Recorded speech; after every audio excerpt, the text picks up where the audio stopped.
ഇവര് കപ്പിൾസാ, അതുപോലെ തന്നെ ഇവരുടെ കോമൺ ഫ്രണ്ട് ഞാനാ. ഇവർക്ക് എന്നെ പ്രശ്നം ഉണ്ടെങ്കിലും ഞാനാ തീർക്കും. എടാ ഇന്നെന്നാ പ്രശ്നം? എനിക്കറിയത്തില്ല, അവളോട് തന്നെ ചോദിക്കും. എടി ഇന്നെന്നാടി പ്രശ്നം? അവനോട് തന്നെ ചോദിക്കും. രണ്ടുപേരും ഇങ്ങനെ നിന്നാ പറ്റിയല്ല. എന്നാന്ന് വെച്ചാൽ കാര്യം പറ. എന്നാ ഞാൻ തന്നെ പറയും ഇന്നത്തെ പ്രശ്നം. നല്ല രസമുണ്ടല്ലോ ഇവിടെയൊക്കെ കാണാൻ.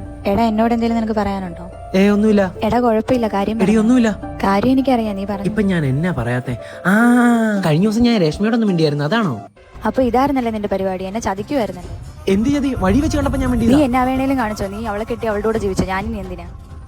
എടി ഞങ്ങൾ തമ്മിലൊന്നും ഇല്ല. എന്നോടൊന്നും പറയണ്ട. എന്നെ വിശ്വാസമില്ലാത്തയാളെ എനിക്കും വേണ്ട. എടാ അതായിരുന്നോ പ്രശ്നം? എടി ഇവന് രേഷ്മയായിട്ട് ഒരു ബന്ധമില്ല, അതിന് ഞാൻ ഗ്യാരണ്ടി. ഉറപ്പാണോ? ഉറപ്പാടി. അങ്ങനെയാണെങ്കിൽ കുഴപ്പമില്ല. ഇനി ഞാൻ പറഞ്ഞ സാധനം എടുക്കും. എന്നാ സാധനം? കളിക്കല്ലേ, ഞാൻ പറഞ്ഞ സാധനം ഇങ്ങ് തന്നെ. അയ്യോ, ഞാനത് മറന്നുപോയടി. നീ മറന്നതല്ല, നീ കളഞ്ഞതാ. ഇനി നമ്മൾ തമ്മിൽ ഒരു ബന്ധമില്ല. എടാ എന്നാ സാധനമാടാ, അങ്ങ് മേടിച്ചോട്. എടാ അത് അങ്ങനെയൊന്നും മേടിച്ചു കൊടുക്കാൻ പറ്റുമല്ല. അവൾ ആദ്യമായിട്ട് വന്ന ഡയറി മിൽക്കിന്റെ കവറാ. എന്നെ വേണ്ടാത്തവരെ എനിക്കും വേണ്ട. ഇനി നിങ്ങൾ തമ്മിൽ എന്നെ പ്രശ്നം ഉണ്ടെങ്കിൽ എന്നെ വിളിച്ചേക്കില്ലേ? ഈ മൊട്ടൈ കവറിന്റെ കേസിനൊന്നും എനിക്ക് ഇവിടെ വന്ന് നിൽക്കാൻ പറ്റില്ല.